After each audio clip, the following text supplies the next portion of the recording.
The champagne bubbles rose in golden spirals, but I couldn't taste them. Around me, crystal clinked against crystal. Laughter spilled through the hotel ballroom like expensive perfume. And somewhere a string quartet played something classical that I should probably recognize. I didn't. All I could focus on was the weight of the pen in my trembling hand, and the divorce papers spread across the small table in the corner where Marcus had cornered me. "Just sign them, Elena." His voice carried that edge of impatience I'd grown so familiar with over 3 years of marriage. "You're making a scene." I wasn't making a scene. No one even noticed us tucked away behind the towering Christmas tree, its white lights casting shadows that made Marcus's face look harsh, unfamiliar, or maybe I'd just never really looked at him before.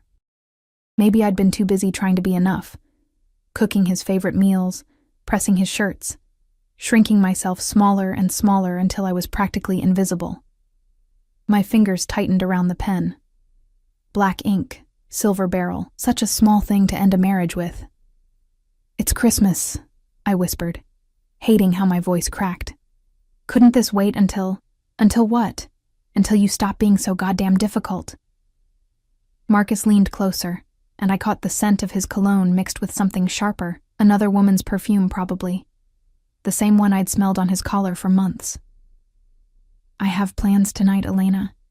Plans that don't include watching you cry over something that's been dead for a year." My eyes burned, but I refused to let the tears fall. Not here. Not in front of all his colleagues from the law firm. Not in this beautiful ballroom where everyone looked so polished and perfect. I was the only broken thing in the room, wearing a dress I'd bought on sale 3 years ago, because Marcus said I didn't need new clothes when we were saving for the future. Our future. What a joke. I pressed the pen to paper, my hand shaking so badly the signature came out jagged, barely legible. Elena Marie Chen, soon to be just Elena again. Elena the failure. Elena the not enough. There. I dropped the pen and it rolled off the table, hitting the marble floor with a small, pathetic sound. "Merry Christmas to you, too." Marcus was already gathering the papers, not even looking at me. "My lawyer will be in touch about the apartment. You have 30 days. 30 days. 3 years of marriage. 30 days to pack up the ruins." He walked away without another word, melting into the crowd of beautiful people in their beautiful clothes, and I was left standing there with mascara probably running down my face and champagne I couldn't drink burning in my stomach. The Christmas tree lights blurred into stars, and I realized I was crying after all. Silent tears that tasted like salt and failure. I needed air. I needed to be anywhere but here. The hallway outside the ballroom was blessedly empty. All white marble and gold fixtures that probably cost more than my entire year's salary as a kindergarten teacher. My heels clicked too loudly against the floor as I stumbled toward what I hoped was an exit. Any exit. Just somewhere I could breathe without feeling like I was drowning. I turned a corner and collided with something solid. Not something. Someone. The impact sent me staggering backward, and strong hands caught my elbows, steadying me before I could fall. I looked up and up, into the darkest eyes I'd ever seen. Almost black, framed by thick lashes that seemed unfair on a man. His face was all sharp angles and shadow, beautiful in a dangerous way that made my breath catch for reasons that had nothing to do with the collision. "I'm sorry," I gasped, trying to step back, but his hands remained on my arms. Not tight, not bruising, but firm, steady. "I wasn't watching where I was. You're crying." His voice was deep, accented with something I couldn't place. Italian, maybe, or something Eastern European. It rumbled through his chest and into my bones. "I'm fine." I tried to smile, to pull away, but he didn't release me.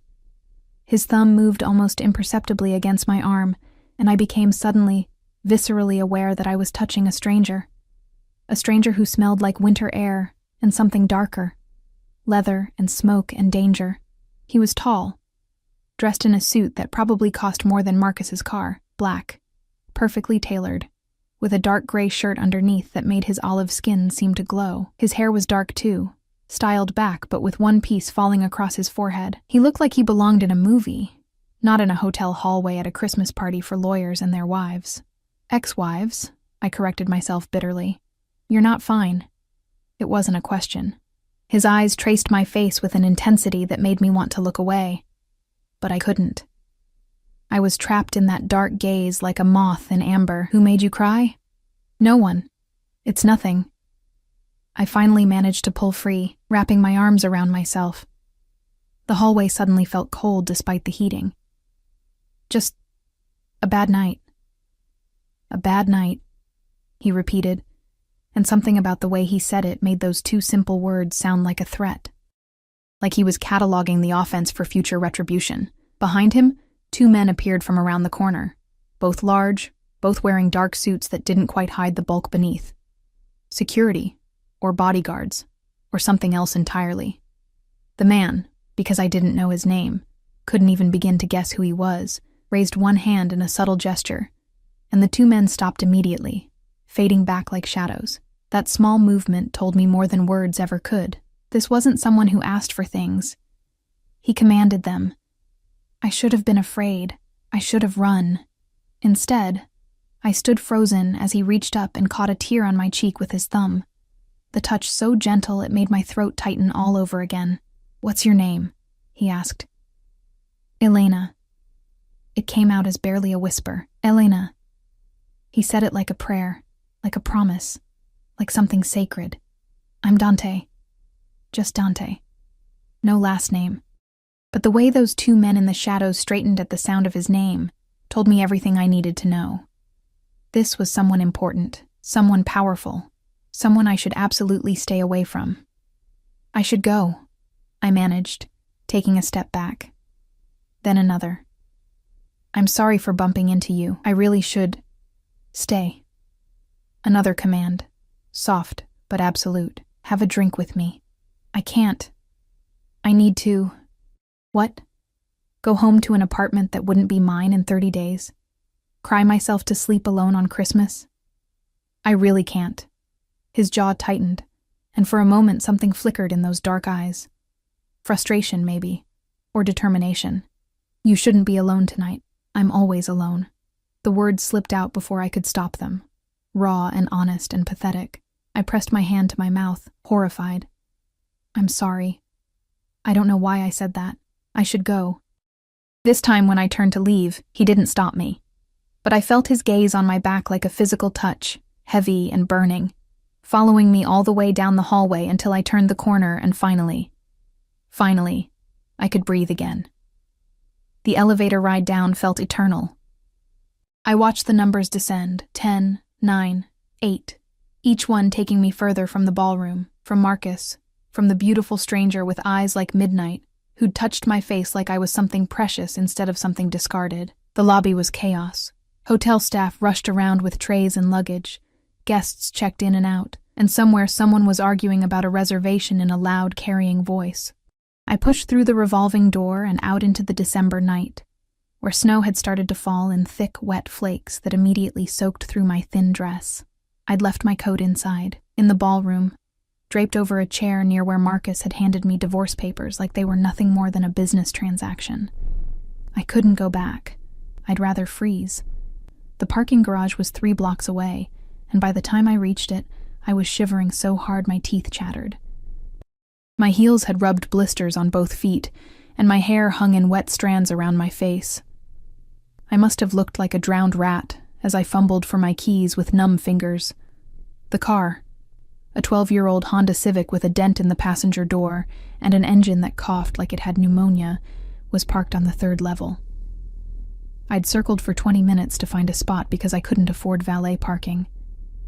Another small humiliation in a night full of them. I was halfway to my car when I heard footsteps behind me. Heavy, measured, multiple sets. My heart kicked into overdrive. The parking garage was mostly empty, shadows pooling between the concrete pillars, and I was suddenly, painfully aware that I was alone.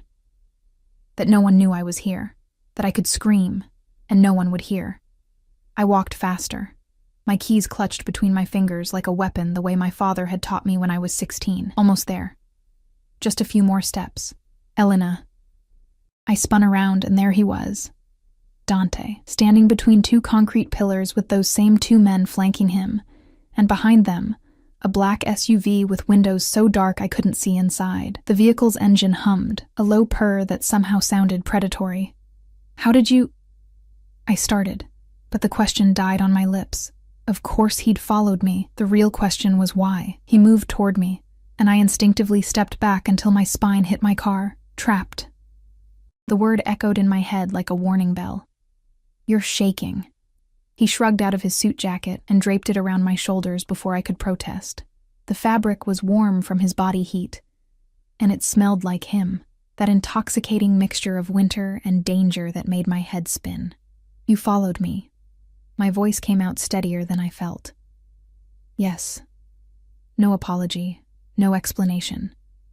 Just that simple affirmation that should have terrified me but instead sent something hot and confusing coiling through my stomach. "Why?" He stepped closer, so close I could feel the heat radiating from him, could see the snow melting in his dark hair. "Because you were crying. Because someone hurt you. Because—" He stopped, his jaw tightening again. "Because I wanted to. You don't even know me." "No." His hand came up, and I held my breath as he tucked a wet strand of hair behind my ear, his fingers lingering against my skin. "But I'm going to." It wasn't a prediction. It was a promise. Or maybe a threat. With him, I couldn't tell the difference. "I need to go home," I whispered. "Not like this. Not alone. Not on Christmas." His thumb traced my jawline, and I shivered for reasons that had nothing to do with the cold. "Let me take you somewhere warm, somewhere safe." "I don't know you." "You know enough." His eyes held mine, and I saw something there that made my breath catch. Hunger. Not the casual interest of a man who'd seen a pretty girl crying. This was darker, deeper, more consuming. This was obsession wrapped in expensive fabric and beautiful words. I should have said no. Should have gotten in my car and driven away and never looked back. Instead, I heard myself say, "Where?" The restaurant was the kind of place I'd only ever seen in movies. Dark wood paneling, candlelight that cast everything in gold, and silence. The kind of expensive silence that came from thick carpets and staff trained to move like ghosts. We were the only customers, which seemed impossible for a Saturday night, especially during the holidays. "Is it closed?" I whispered as Dante guided me through the entrance, his hand resting at the small of my back. That touch burned through the thin fabric of my dress, possessive and claiming in a way that should have alarmed me. "It is now." He said it casually, like closing an entire restaurant was nothing unusual, like he did it every day. One of his men, the taller one with a scar cutting through his left eyebrow, stood by the entrance as we passed. Another positioned himself near the kitchen. Watching, always watching. It should have made me feel safer. Instead, it made my skin prickle with awareness that this wasn't normal. None of this was normal. A waiter appeared from nowhere, pulling out a chair at a table near the fireplace. The flames crackled and popped, throwing shadows across Dante's face as he sat across from me. He'd given me his jacket, but I still couldn't stop shaking. Shock, maybe? Or the delayed realization of what I'd just done. Gotten into a car with a strange man, let him bring me to a closed restaurant, sat down across from him like this was a date, instead of whatever twisted thing it actually was. Wine? Dante didn't wait for my answer. He spoke in rapid Italian to the waiter, who nodded and disappeared. His accent was thicker now, rolling consonants that sounded like music and menace all at once. "I shouldn't be here," I said, gripping the edge of the table. The wood was smooth and cool beneath my palms. Real wood, expensive, probably older than I was. "This is insane. I don't even know your last name." "Moretti." He leaned back in his chair, studying me with that same intensity from the hallway, like he was memorizing every detail, cataloging my features for some purpose I couldn't begin to guess. Dante Moretti. The name meant nothing to me, but I saw the way the waiter's hands had trembled slightly when he'd taken the order. I saw the deference in every staff member's movement, the fear wrapped in perfect professionalism. "What do you do?" I asked, though part of me didn't want to know the answer. "Business." One word, flat and final. A door slamming shut on further questions. The wine arrived, deep red, poured into crystal glasses that probably cost more than my monthly rent. I took a long drink, needing the warmth, the courage, the numbness. It tasted like cherries and something darker. Blood. My traitorous mind whispered. Tell me about him. Dante's voice cut through my thoughts. The man who made you sign papers on Christmas. How did you... But of course he knew. He'd seen everything. The tears, the trembling hands, the way I'd fled that party like something hunted. It doesn't matter.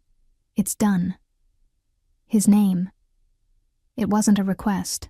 Commands seemed to be all Dante Moretti knew how to give, and foolishly, dangerously, I found myself answering. Marcus Chen. My ex-husband, I guess. The word tasted bitter. He's a lawyer. We've been married for 3 years, but he... I stopped, pressing my lips together. Why was I telling a stranger this? Why did it feel like a confession, like absolution, like something sacred passing between us in this firelit room? He what? Dante's fingers tightened around his wine glass, and I watched the muscle in his jaw clench. Anger. He was angry on my behalf, and that realization did something dangerous to my chest. He cheated. For months, probably. I kept finding signs, perfume on his shirts, late nights at the office, phone calls he'd taken in another room. I laughed, but it came out broken. I was so stupid. I kept making excuses, kept telling myself I was paranoid, that I wasn't being a good enough wife. Tonight he handed me the papers and told me to sign. Said he had plans. With her, probably. The silence that followed was suffocating.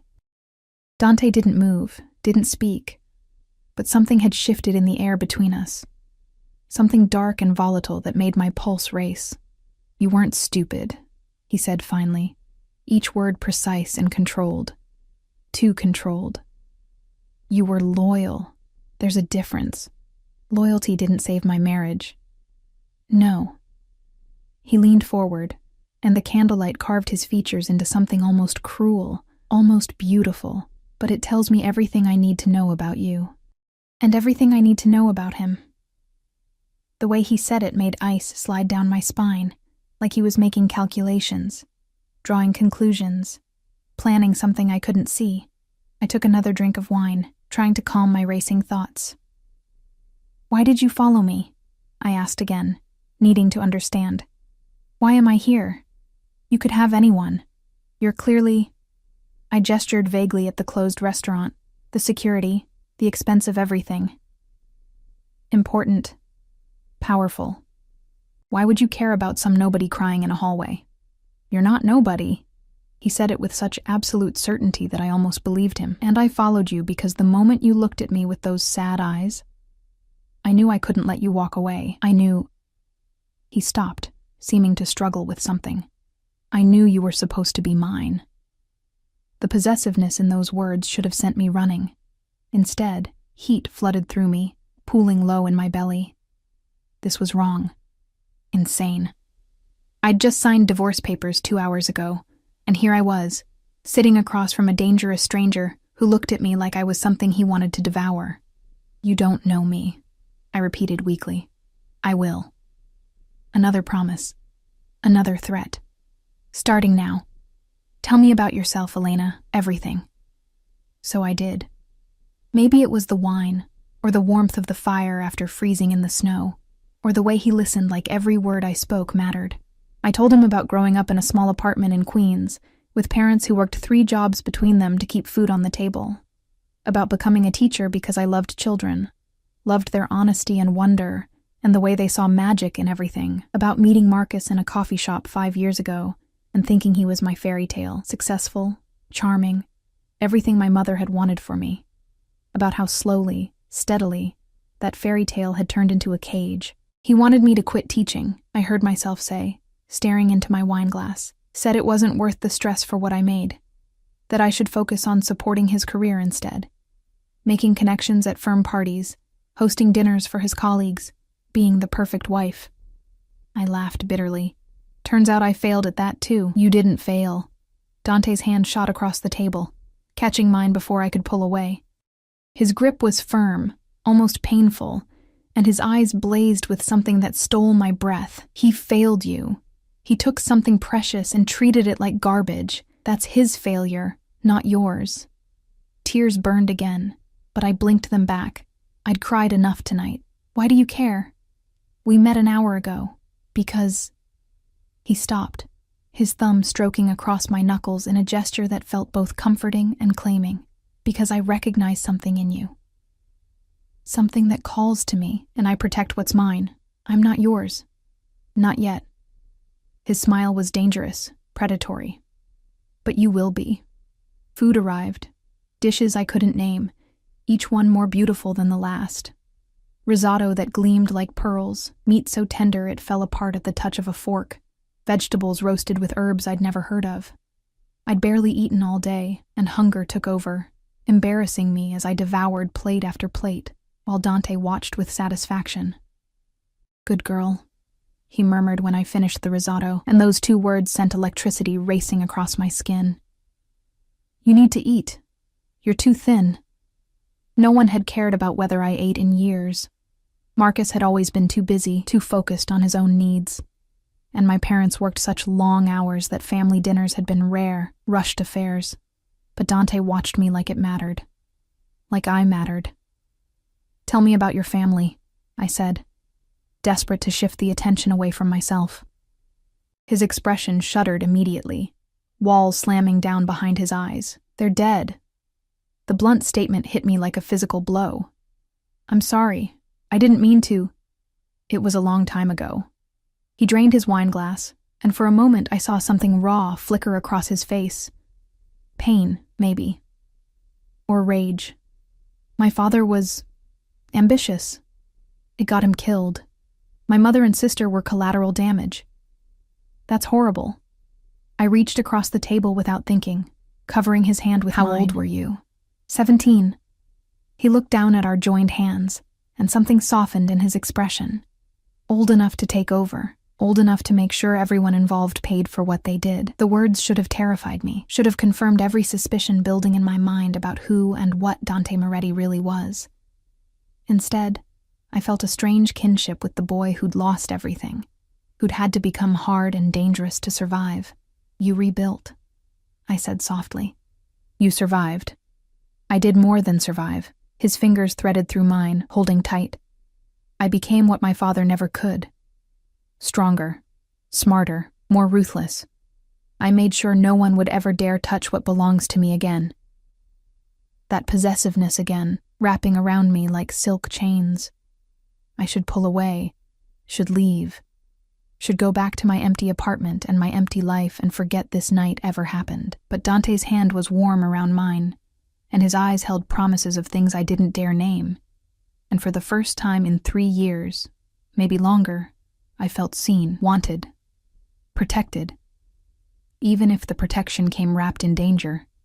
We talked for hours, or rather I talked, and he listened, occasionally asking questions that made me reveal more than I intended. About my dreams of opening my own preschool someday, about the children I taught and how each one felt like a small miracle. About the books I read late at night when Marcus was out, romances and thrillers where people were passionate and dangerous, and nothing like my safe, suffocating life. "Not so safe anymore," Dante said with dark amusement, reading my thoughts. "You got into a car with a stranger, Elena. Came to a closed restaurant with armed men at the doors. That's not the choice of someone who wants safety." He was right. God help me. He was right. "What do you want from me?" I whispered. He stood abruptly, coming around the table before I could react. His hand cupped my face, tilting it up to meet his gaze, and I stopped breathing entirely. "Everything." His thumb traced my lower lip, and I shivered. "Your time, your thoughts, your trust." Eventually, his voice dropped to something dark and possessive that made heat pool between my thighs. "Everything else. I just got divorced today. I know." He leaned down, his breath ghosting across my lips. "I don't care. You were never really his. You're meant for someone who will worship you, protect you, give you the world, someone who will burn it all down before letting you cry alone in a hallway." "That's insane." "Yes." His lips curved into a smile that was all predator. "But you're still here. I was. Despite every rational thought screaming at me to run, I was still here, trapped in his orbit like a planet circling the sun, drawn inexorably toward something that would either warm me or incinerate me completely. "Take me home," I heard myself say. His expression darkened. "Not yet." "Dante, 1 more hour. Give me 1 more hour with you, Elena. Then I'll take you anywhere you want to go." It was already past midnight. Christmas had bled into the day after, and I had nowhere to be, no one waiting for me. What was 1 more hour in this beautiful, dangerous dream? 1 hour, I agreed. His smile was triumphant, possessive, absolutely devastating. I had no idea that agreeing to that hour would change everything. The hour stretched into 2, then 3. We moved from the restaurant to his car. That sleek black SUV with leather seats that smelled like luxury and something uniquely him. One of his men drove while the other sat in the passenger seat, and Dante kept me tucked against his side in the back, his arm around my shoulders like he'd been holding me for years instead of hours. "Where are we going?" I asked, as the city lights blurred past the tinted windows. "Somewhere you can rest." His fingers traced patterns on my shoulder, absent and possessive. "You're exhausted." I was. The adrenaline had crashed, leaving me hollow and shaky. But more than that, I felt safe in a way that made no sense. This man was clearly dangerous.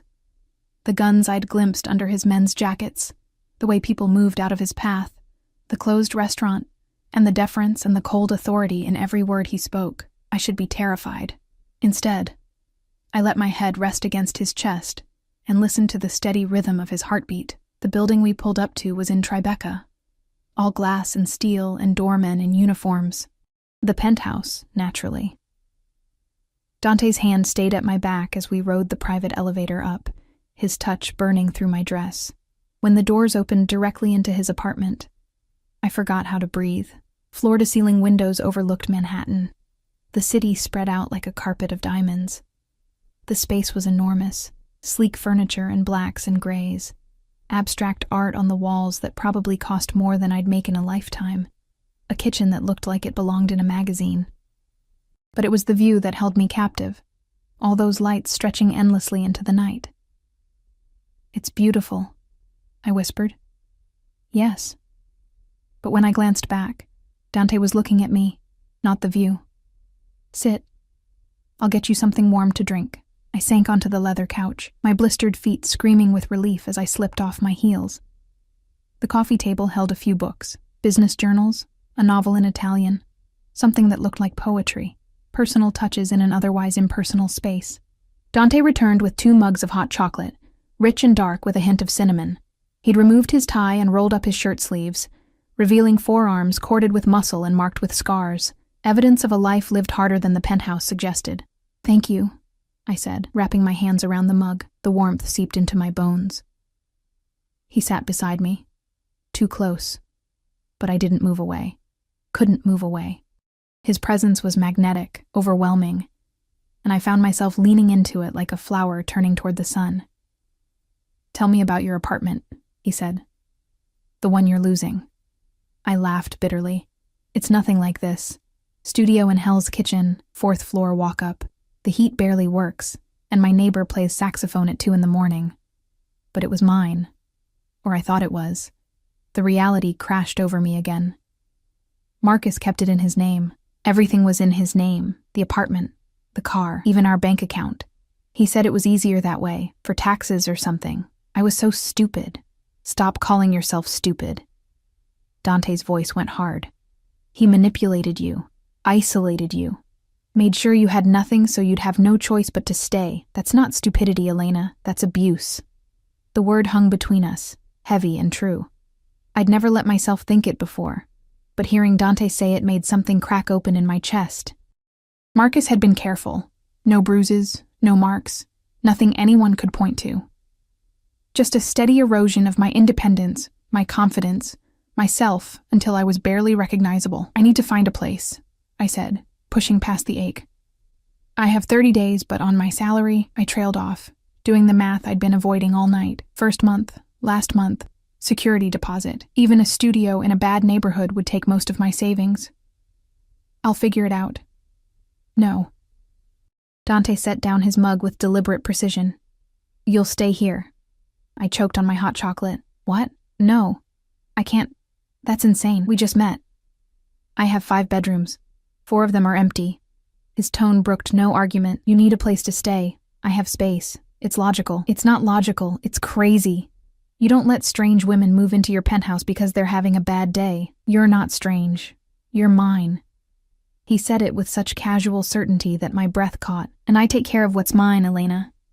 You need a home. I have one. You need safety. I can provide it. You need time to rebuild your life. I'll give you that time. Why? I demanded, setting down my mug before I dropped it. Why would you do this? What do you want from me? He leaned closer, his hand coming up to cup my face with a gentleness that contrasted sharply with the intensity in his eyes. I want you to stop crying. I want you to stop flinching like you expect the world to hurt you. His thumb traced my cheekbone. I want you to understand that you're not alone anymore. You don't know me, I said again, but it sounded weak even to my own ears. Then let me. His forehead touched mine, and I could feel his breath against my lips. Stay.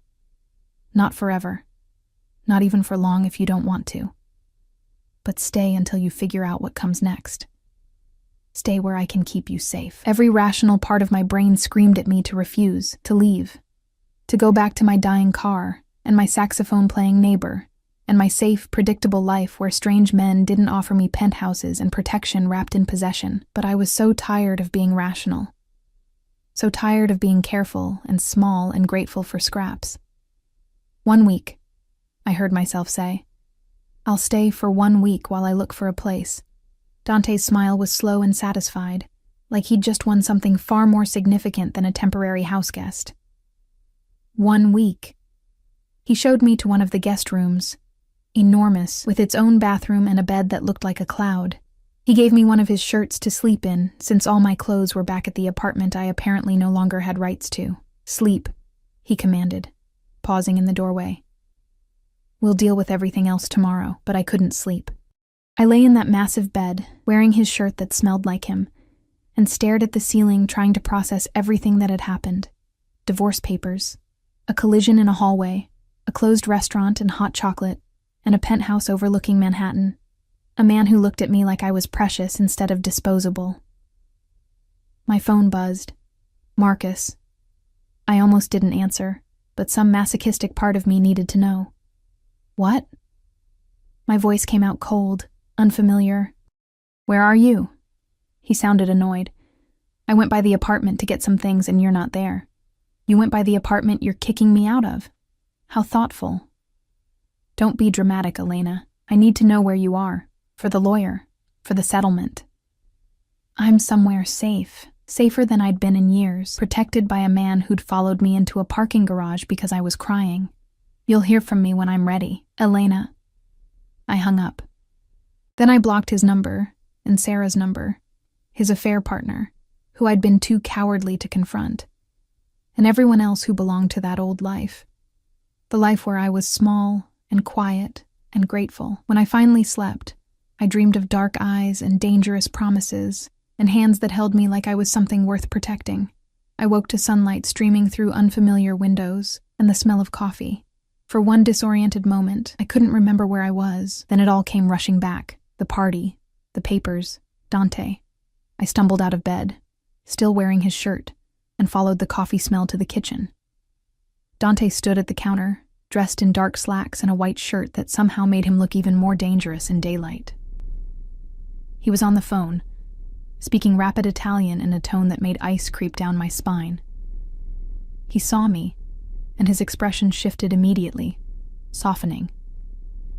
He said something sharp into the phone and hung up. Coffee? He was already pouring a cup, remembering somehow that I took it with cream and sugar. Thank you. I perched on one of the bar stools, hyper-aware of my bare legs and messy hair. I should go. I need to. I have things to do. What things? Finding an apartment, getting my stuff from Marcus's place, calling my parents to let them know that we're... The word divorced stuck in my throat. Your parents don't know? Dante's eyes sharpened. I couldn't face sacrifice so much for me to have a good life. And I wrapped my hands around the coffee mug. I failed. Stop. He came around the counter, his hands gripping my shoulders. You didn't fail. Say it, Dante. Say it, Elena. You didn't fail. I didn't fail, I whispered, not believing it. Again. Like you mean it. Something about the command in his voice, the absolute certainty, made emotions swell in my throat. I didn't fail, I said louder. Good girl. His hand slid down my arms, leaving heat in their wake. Now, your things. Give me the address and my men will retrieve them. I can't ask you to... You're not asking. I'm telling you. He picked up his phone, already dialing. You're not going back there. You're not facing him again. My people will get your belongings and bring them here. That's not necessary. It is. His eyes went cold, and I saw that dangerous edge again. Because if I see the man who made you cry on Christmas, who threw you away like garbage, I'll do something I can't take back. So you'll stay here, safe, and let me handle it. The possessiveness should have scared me. The casual implication of violence should have sent me running. Instead, I felt tears prick my eyes again. But not from sadness. From the overwhelming realization that someone cared. Someone was willing to stand between me and the things that hurt. Okay, I said quietly. Satisfaction flashed across his face. He made several calls in Italian while I drank my coffee, watching the morning light play across the city. Within an hour, 2 of his men arrived. The scarred one from last night and another with cold eyes and steady hands. I gave them my key and a list of what to get. My clothes, my books, the few photos I had of my parents. Everything else could stay. I didn't want any reminders of the life I'd tried to build with Marcus. They left, and I was alone with Dante again. I should shower, I said awkwardly. Get dressed. I've imposed enough. Impose more. He caught my hand, pulling me toward him until I had to tilt my head back to meet his eyes. Stay for breakfast. Stay for the day. Stay for as long as you need. Why are you being so nice to me? Because...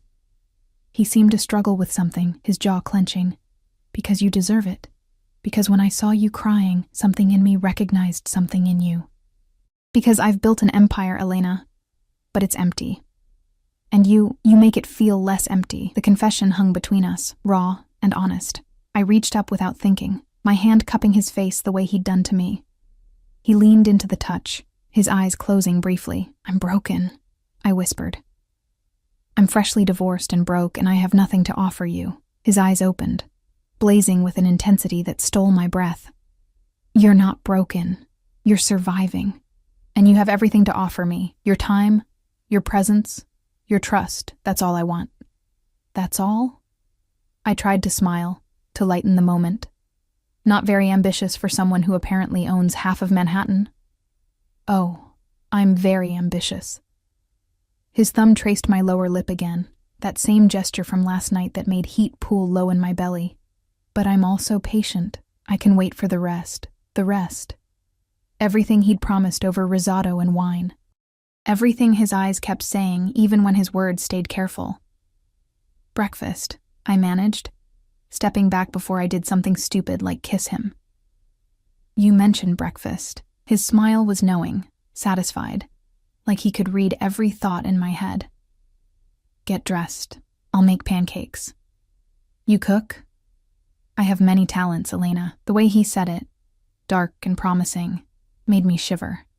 You'll discover all of them eventually. I fled to the guest room, my heart pounding.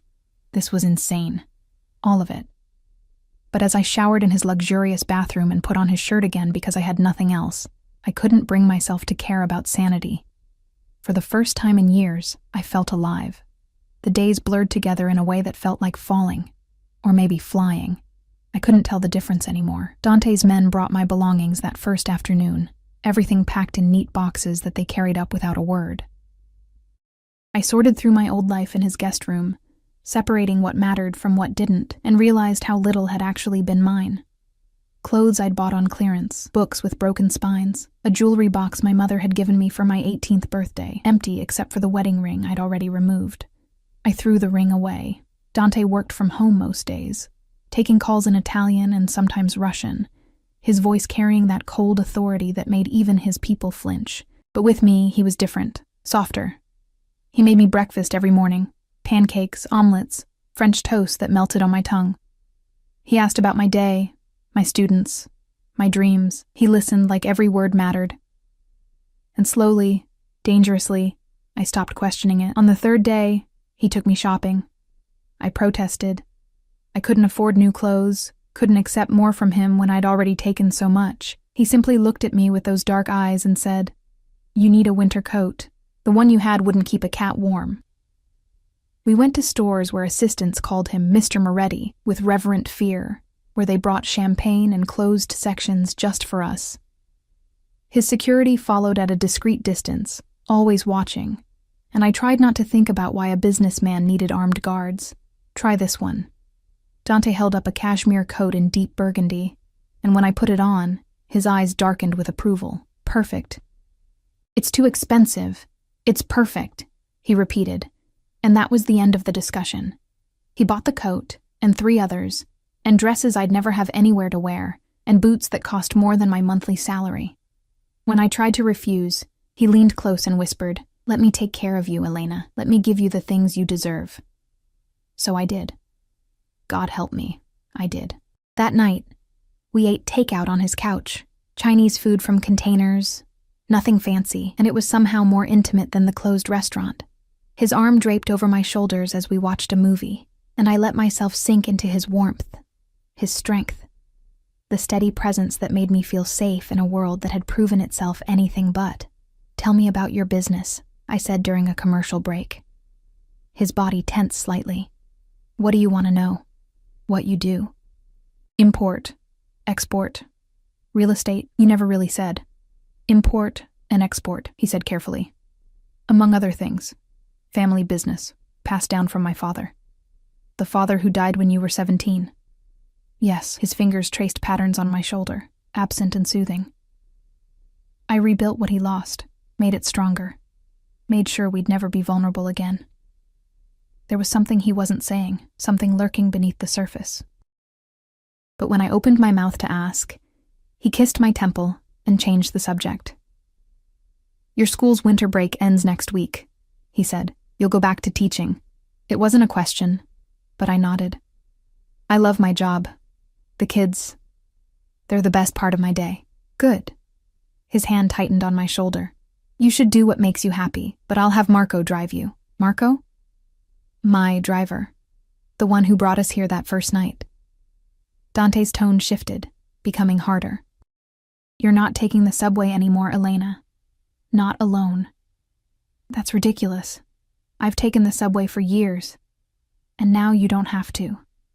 His eyes met mine, implacable. "This isn't negotiable. You're under my protection now, which means you travel safely. Marco will take you to school and pick you up. Anywhere else you need to go, he'll drive you. I can't ask you to—" "You're not asking. I'm telling you." He cupped my face, his thumb stroking my cheek. "Do you understand? You're mine to protect now, Elena. That means I decide what's safe." The possession in his voice should have made me angry, should have triggered every feminist instinct I had about independence and autonomy. Instead, heat flooded through me, and I found myself nodding. "Okay," I whispered. "Good girl." He kissed my forehead, lingering. "I need you safe. Need to know where you are, that nothing can touch you." "Why?" The question slipped out before I could stop it. "Why do you care so much? We barely know each other. I know enough." His hand slid into my hair, fingers tangling in the strands. "I know you take your coffee with too much sugar. I know you read before bed and that you cry at sad commercials. I know you give everything to everyone else and nothing to yourself. I know—" His voice dropped, rough and intense. "I know you're supposed to be mine, Elena. I knew it the moment I saw you. That's crazy." "Yes." His lips curved into that dangerous smile. "But you're still here." I was. A week had become 8 days, then 9, and I showed no signs of leaving. My things were unpacked in his guest room. My toothbrush sat next to his in the bathroom, my books lined his empty shelves, and my teaching supplies cluttered his pristine counter. I was making a home in his space, and he was letting me, encouraging it, orchestrating it with careful precision. On the 10th day, Marcus called from a number I didn't recognize. "We need to talk about the settlement," he said without preamble. "My lawyer says you haven't responded to any of his calls, because I blocked him." I was in Dante's kitchen, making tea while he worked in his office. Through the open door, I could see him at his desk, focused on his laptop. "I'll respond when I'm ready." "Elena, be reasonable. You can't just disappear. Watch me." The words came out stronger than I felt. "You wanted the divorce, Marcus. You got it. Now give me time to process everything else. I'm trying to be fair here. You'll get your share of the apartment sale, a reasonable division of assets." "Assets?" I laughed bitterly. "Everything was in your name. What assets do I have to divide?" "That's not my fault. You never wanted to be on the accounts because you told me it was easier this way.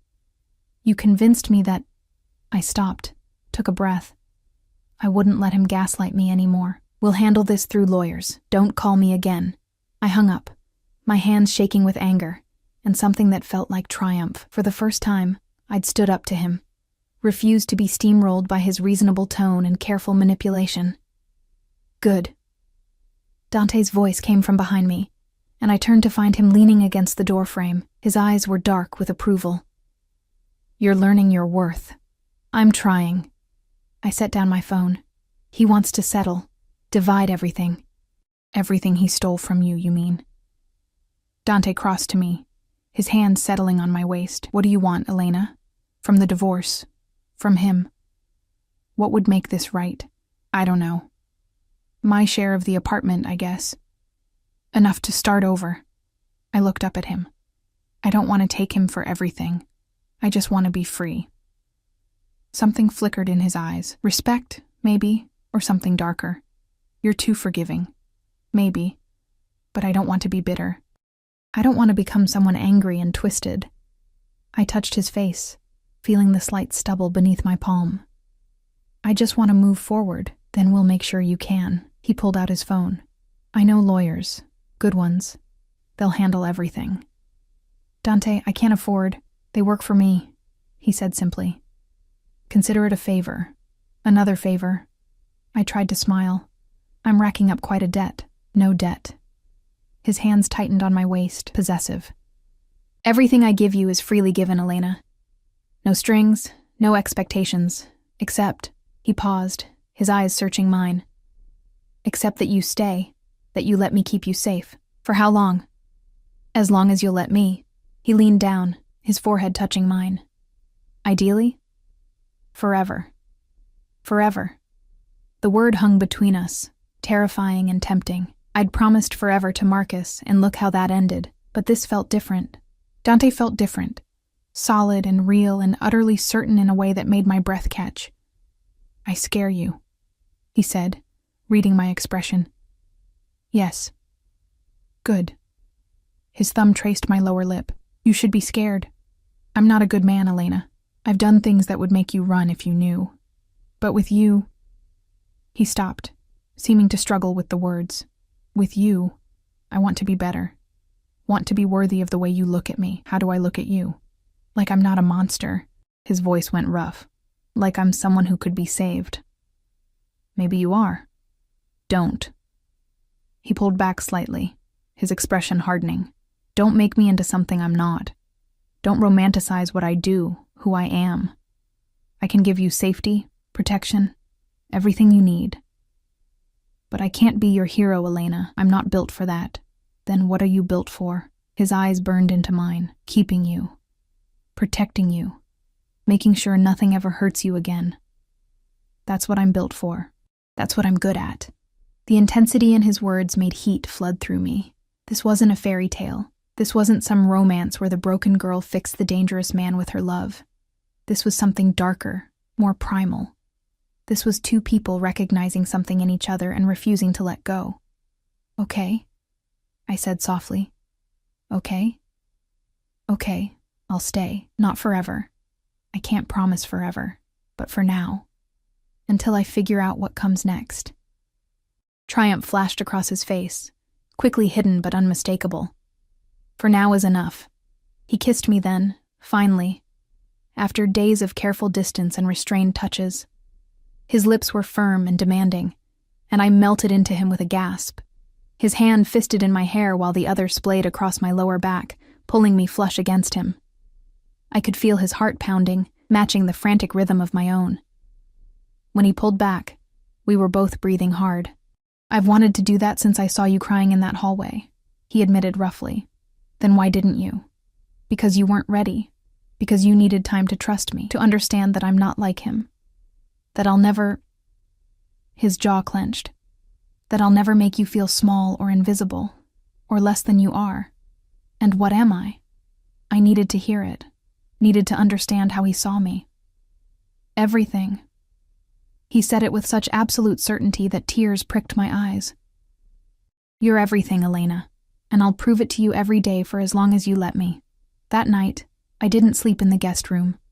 I curled up next to Dante in his enormous bed, wearing one of his shirts, and listened to his steady breathing as he held me close. His arm was heavy across my waist, possessive even in sleep, and I'd never felt safer or more terrified of how much I was starting to need him. The next morning, everything changed. I woke to raised voices, Dante speaking rapid Italian in the living room, his tone sharp with barely controlled fury. I pulled on a robe and crept to the doorway, seeing him pacing like a caged animal while two of his men stood rigid nearby. What do you mean he's asking questions? Dante snarled. Who gave him permission to ask questions? The scarred man, I'd learned his name was Antonio, responded in Italian, too quick for me to follow, but I caught one word that made my blood run cold. Polizia. Police. Dante's eyes cut to me, and something shuddered in his expression. He said something to his men, and they left immediately, disappearing into the private elevator. Elena. What's going on? I stepped into the room, my heart pounding. What was that about, police? Nothing you need to worry about, but the tension in his shoulders said otherwise. Dante, please. If something's wrong, your ex-husband filed a missing persons report. His voice was flat, controlled. He told the police you disappeared after signing divorce papers and he's concerned for your safety. Ice flooded through me. That's ridiculous. I'm not missing. I'm right here. I know that. But he's making noise, drawing attention, and... Dante stopped, his jaw clenching. And attention is something I can't afford right now. The way he said it made everything click into place. The security, the careful movements, the closed restaurant and the deference and the fear in people's eyes when they heard his name. You're not just a businessman, I said slowly. No. What are you? He looked at me for a long moment, and I saw the war in his eyes, the desire to protect me from the truth warring with the need to be honest. I'm what my father was, he said finally. What his father was before him. I run the family business, Elena. All of it. The legitimate and the less legitimate. Mafia. The word fell between us like a stone. You're in the Mafia. Yes. I should have been shocked. Should have run. But somehow, I'd known, on some level, I'd always known what he was. The danger that clung to him like cologne. The power that made people bow. The careful way he moved through the world like a predator among prey. Why didn't you tell me? Because I wanted you to see me first. Just me. Not what I do, or who I am in that world. I wanted... His hand raked through his hair, frustration bleeding through his control. I wanted one thing in my life that wasn't stained by blood and violence. And then you walked into me in that hallway, crying over a man who didn't deserve you, and I knew. I knew you were that one thing. I should leave, but even as I said it, my feet stayed planted. You should. He crossed to me, his hands framing my face. You should run as far and as fast as you can, Elena. You should forget you ever met me and build a safe, normal life far away from this. From me, but But I can't let you go. His voice dropped to something raw and desperate. I know I should. I know keeping you here is selfish and dangerous and wrong. But the thought of you out there, unprotected, vulnerable, it makes me insane. So yes, you should leave. But I'm asking you not to. My hands covered his, holding them against my face. If you stay, under my protection, completely, which means following my rules. It means accepting what I am and what I do. It means trusting me to keep you safe, even when the world gets dark. His eyes searched mine desperately. It means belonging to me, Elena. Can you do that? I thought about Marcus, about the safe life that had slowly strangled me, about being small and invisible, and grateful for scraps, about crying alone in hallways because no one cared enough to notice. Then I thought about Dante, about pancakes and cashmere coats and the way he held me like I was precious, about feeling seen and protected and wanted for the first time in my life. Yes, I whispered. I can do that. The relief that flooded his face was almost painful to witness. He pulled me against him, his face buried in my hair, and I felt him shaking. Thank you, he breathed. Thank you, Elena. I swear to you I'll keep you safe. I'll give you everything. You'll never regret this. I held him tight, breathing in his scent, and tried to believe him. Tried not to think about what I was really agreeing to. Tried not to wonder what price I'd eventually have to pay for choosing the monster over the mundane. The police came 3 days later. I was grading papers at Dante's dining table when Marco appeared in the doorway, his expression tight. Miss Elena, Mr. Moretti says you need to come to his office. Now, my stomach dropped. In the 2 weeks I'd been living here, Marco had never interrupted me during the day. Something was wrong. Dante's office was all dark wood and leather, walls lined with books in Italian and Russian.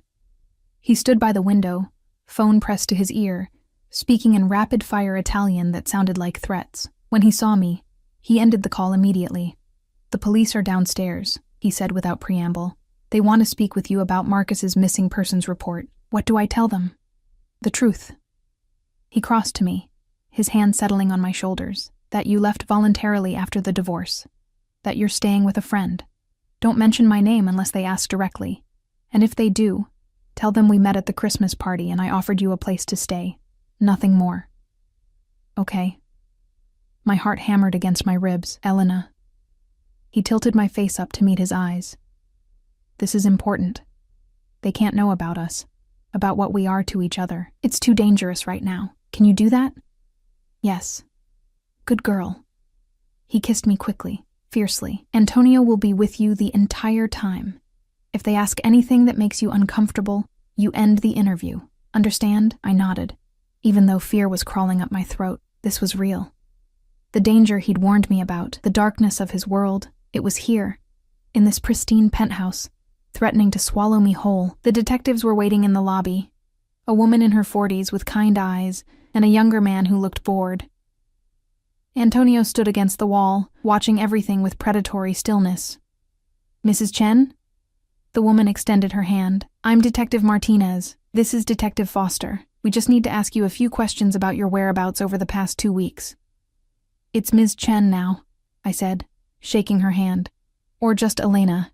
We're divorced. Yes, we heard about that. Your ex-husband is concerned. My ex-husband is controlling. The words came out sharper than I intended. I'm 28 years old. I left voluntarily after he served me with divorce papers at a Christmas party. I'm staying with a friend while I find a new apartment. There's no mystery here. Detective Martinez's eyes softened. I understand. But you have to admit, leaving without telling anyone where you were going, blocking his calls. I blocked his calls because I needed space. Because he destroyed our marriage and then expected me to make it convenient for him. I could feel Antonio's presence behind me, steady and protective. I'm not missing. I'm not in danger. I'm just starting over. Can you tell us where you're staying? Detective Foster asked, looking up from his notes. With a friend. We'll need a name and address. My mouth went dry. Dante had said not to mention him unless asked directly, but here they were, asking. Dante Moretti. He's a friend. I met him at the Christmas party where my ex-husband served me with papers. Something flickered in Detective Martinez's expression. Recognition, maybe. Or concern. Dante Moretti, the businessman? Yes. The two detectives exchanged a look that made my skin prickle. They knew something. Something about Dante that made them wary. Ms. Chen, Detective Martinez said carefully, are you sure you're safe? If Mr. Moretti is pressuring you in any way? He's not. I stood straighter, channeling every ounce of confidence I'd learned from watching Dante command rooms full of dangerous men. He's been nothing but kind to me. He offered me a place to stay when I had nowhere else to go, and I accepted. That's all. And your relationship with him is... Heat flooded my cheeks, but I held her gaze. That's none of your business, detective. I'm an adult. I'm not missing. I'm not being held against my will. I simply left my ex-husband and started building a new life. Is there a law against that? No, ma'am. Detective Foster closed his notebook. But you should know that your ex-husband is threatening to file for a welfare check. Maybe even try to claim you're not in your right mind. Let him try. The anger that surged through me was clean and sharp. I was in a 3-year marriage where I was systematically isolated, controlled, and made to feel worthless. Now I'm out. I'm safe. And I'm not going back. If Marcus wants to waste police resources trying to drag me back into his control, that's his choice. But I'm done being manipulated. Detective Martinez smiled slightly. Good for you, Ms. Chen. Just be careful. Mr. Moretti has a reputation. So did my ex-husband, I said quietly. Spotless record, respected lawyer, upstanding citizen. And he destroyed me piece by piece behind closed doors. I'll take my chances with someone who's honest about who he is. They left after taking my contact information, and I sagged against Antonio the moment the elevator doors closed. You did well, he said in his heavily accented English. Boss will be pleased. Will he? I looked up at the man who'd become my silent shadow. They know about him, Antonio. They know what he is. Everyone knows what the boss is. Antonio's scarred face was impassive. But knowing and proving are different things. You gave them nothing they can use. That's what matters. When I returned to the penthouse, Dante was waiting. He pulled me into his arms the moment I walked through the door, his hand cradling the back of my head. You were perfect, he murmured against my hair. Marco was listening from the security room. You were absolutely perfect. They warned me about you. I pulled back to look at him, told me to be careful, that you have a reputation. I do. He cupped my face, his thumbs stroking my cheeks. Everything they think about me is probably true, Elena. I'm not a good man. But with you, for you, I'll be the best man I can be. Marcus is going to keep pushing. He won't let this go. Something dark and dangerous flickered in Dante's eyes. Then we'll handle Marcus. What does that mean? It means I'm going to have a conversation with your ex-husband about respecting boundaries. His voice went cold. It means he's going to understand that you're under my protection now, and that continuing to harass you would be unwise. Dante, you can't threaten him. I'm not going to threaten him. His smile was sharp as a blade. I'm going to make him understand reality. There's a difference. 2 days later, Marcus stopped calling, stopped filing reports, stopped existing in my life as anything more than a signature on divorce papers. I didn't ask what Dante said to him. I didn't want to know. Winter melted into spring, and somehow, I stayed. My 1 week became a month, then 2. I returned to teaching, with Marco driving me every day in the sleek black car that made my fellow teachers whisper. I found my rhythm in Dante's world. The early morning coffee we shared before he disappeared into his office. The late nights when he'd come to bed smelling like smoke and danger and pull me against him like I was his anchor to something good. I learned the rules. Don't ask about his business. Don't answer the door unless Antonio or Marco approved it first. Don't go anywhere without security. Trust that Dante would always keep me safe. And he did. He was obsessive about it, actually, checking in throughout the day, having his men follow me even when I thought I was alone. Once, a man on the subway made the mistake of standing too close to me, and by the time Marco drove me home that evening, I heard through Antonio that the man had been educated about personal space. I should have been horrified. Should have recognized the possessiveness as toxic, dangerous, wrong. But I'd spent 3 years being invisible. And now someone noticed everything, every mood, every need, every fear. Dante saw me in a way no one ever had. And his protection felt like love wrapped in darkness. My divorce was finalized in March. Dante's lawyers had been ruthless. I got half of everything, including the apartment sale, which gave me enough money to truly start over. To get my own place if I wanted. "Are you leaving?" Dante asked, the night the papers came through. We were in his bed, my head on his chest, his fingers tracing patterns on my bare shoulder. "Do you want me to?" "You know I don't." His hand tightened on me. "But I need you to choose this, Elena. Choose me. Not because you have nowhere else to go. Not because you're grateful. But because you want to be here." I propped myself up on my elbow, looking down at him. In the moonlight streaming through the windows, he looked younger, vulnerable, like the 17-year-old boy who'd lost everything and built an empire on the ruins. "I choose you," I said softly. "Not because I have to, because I want to, because you make me feel alive and safe and seen, because I love you." The words hung between us, and I saw his breath catch. "Say it again." "I love you, Dante Moretti." I traced his jaw with my fingers. "I love you even though you're dangerous and possessive and probably a little crazy. I love you because you're those things, and because with me, you're also gentle and protective and good. I'm not good. You're good to me." I kissed him softly. "That's all that matters." He rolled us over, pinning me beneath him, his eyes blazing with emotion. "I love you too. So much it terrifies me. You're my weakness, Elena. The one thing that could destroy me. Then we'll be each other's weakness." I wrapped my arms around his neck. "We'll protect each other. Always." He kissed me deeply, thoroughly, until I was breathless and wanting. "You're mine now. Completely. No going back." "No going back," I agreed. 6 months later, I stood in Dante's living room, our living room now, watching the sunset paint Manhattan in shades of gold and red. My books filled the shelves, my pictures hung on the walls, my life had merged with his in ways I never could have imagined that Christmas night when I'd signed divorce papers while crying alone. "Elena." Dante's voice came from behind me, and I turned to find him on one knee, a black velvet box in his hands. My breath stopped. "I know this is fast," he said, his voice rough with emotion. "I know we've only been together 6 months, but I've never been more certain of anything in my life. You walked into my world when I'd given up on finding something real, something good. You made me want to be better, made me believe I could be more than what my father's legacy demanded." He opened the box, revealing a ring that made my eyes burn with tears. A single diamond, simple and perfect, catching the sunset light.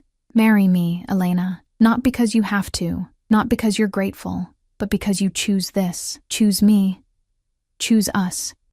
His dark eyes held mine, vulnerable in a way I'd never seen.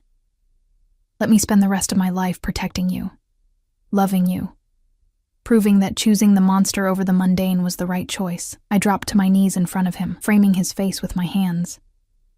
Yes, I'll marry you. I choose you, Dante. I choose us." The smile that broke across his face was devastating, beautiful, completely unguarded. He slid the ring onto my finger and kissed me like I was oxygen and he was drowning. "Mine," he breathed against my lips. "Yours," I agreed, and I was. Completely, irrevocably his. Our wedding was small, just his most trusted men and my parents, who'd flown in from Queens with tears in their eyes and questions I carefully didn't answer. They knew Dante was successful, powerful, dangerous. They didn't know the specifics, and I intended to keep it that way. "He makes you happy," my mother said, as she helped me into my dress, cream silk that Dante had chosen, simple and elegant. "That's all that matters." "He does," I said honestly. "He makes me feel like I'm enough, like I'm everything." "Then that's all I need to know." She kissed my cheek.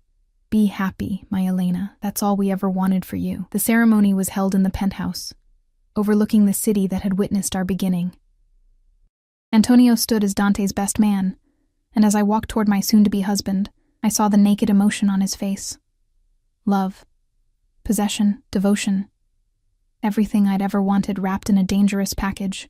I love you, he mouthed as I reached him. I love you too, I mouthed back. We said our vows with the sunset painting us in gold, promising to love and protect each other through everything. When he kissed me, I tasted salt from my happy tears and felt his hands shake as they held my face. My wife, he said against my lips. Finally mine. Always was, I whispered back. The reception was a blur of champagne and laughter and dancing with a man who moved like danger set to music. His men toasted us with respect in their eyes that hadn't been there before.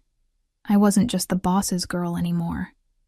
I was his wife, part of the family, protected by the same fierce loyalty that bound them all. Late that night, after everyone had left and we were alone in our bedroom, Dante pulled me close.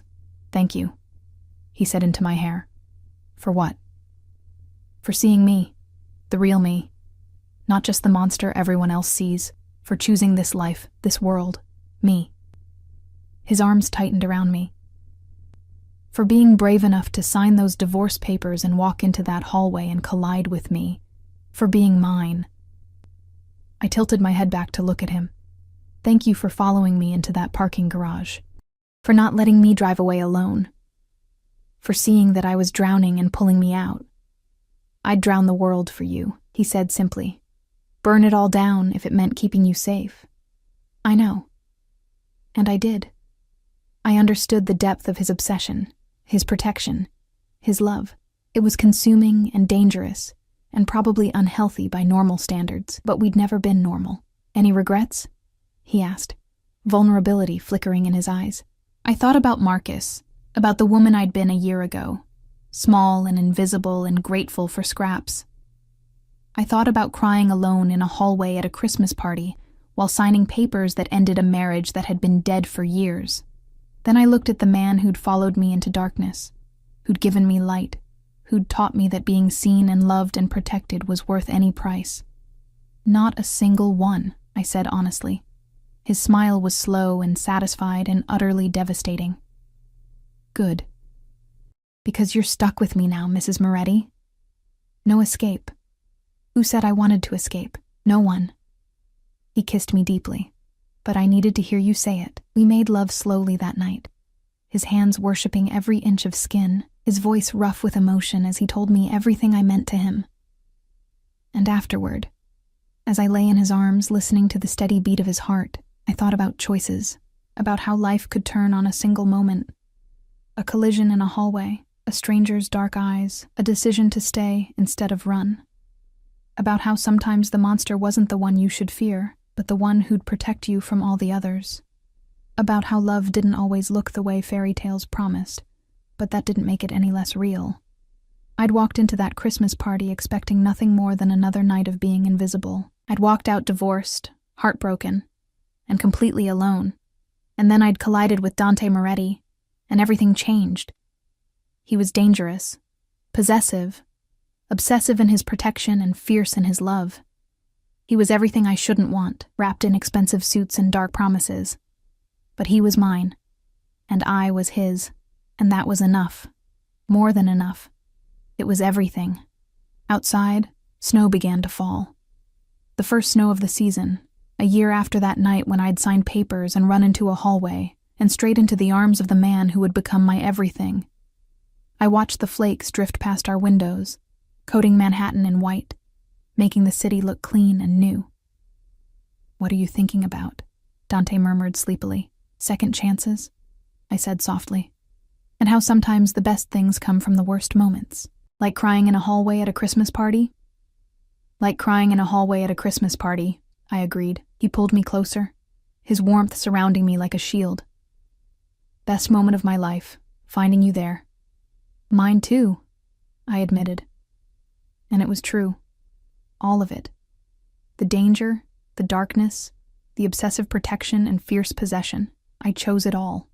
Chose him. Chose us. Some people might not understand, might see the danger and miss the devotion. Might focus on the darkness and never see the light he brought to my life. But they weren't the ones who'd been invisible, who'd been slowly erased by someone who promised to love them.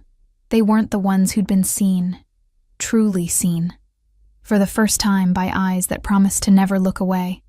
I was Mrs. Elena Moretti now, wife to a dangerous man, protected by forces I didn't fully understand, living in a world where love looked like armed guards and closed restaurants and obsessive devotion. And I'd never been happier, never been more free, never been more completely, irrevocably, dangerously loved. Forever, Dante whispered against my hair. Forever, I promised back. And I meant it. Every dangerous, beautiful, terrifying word.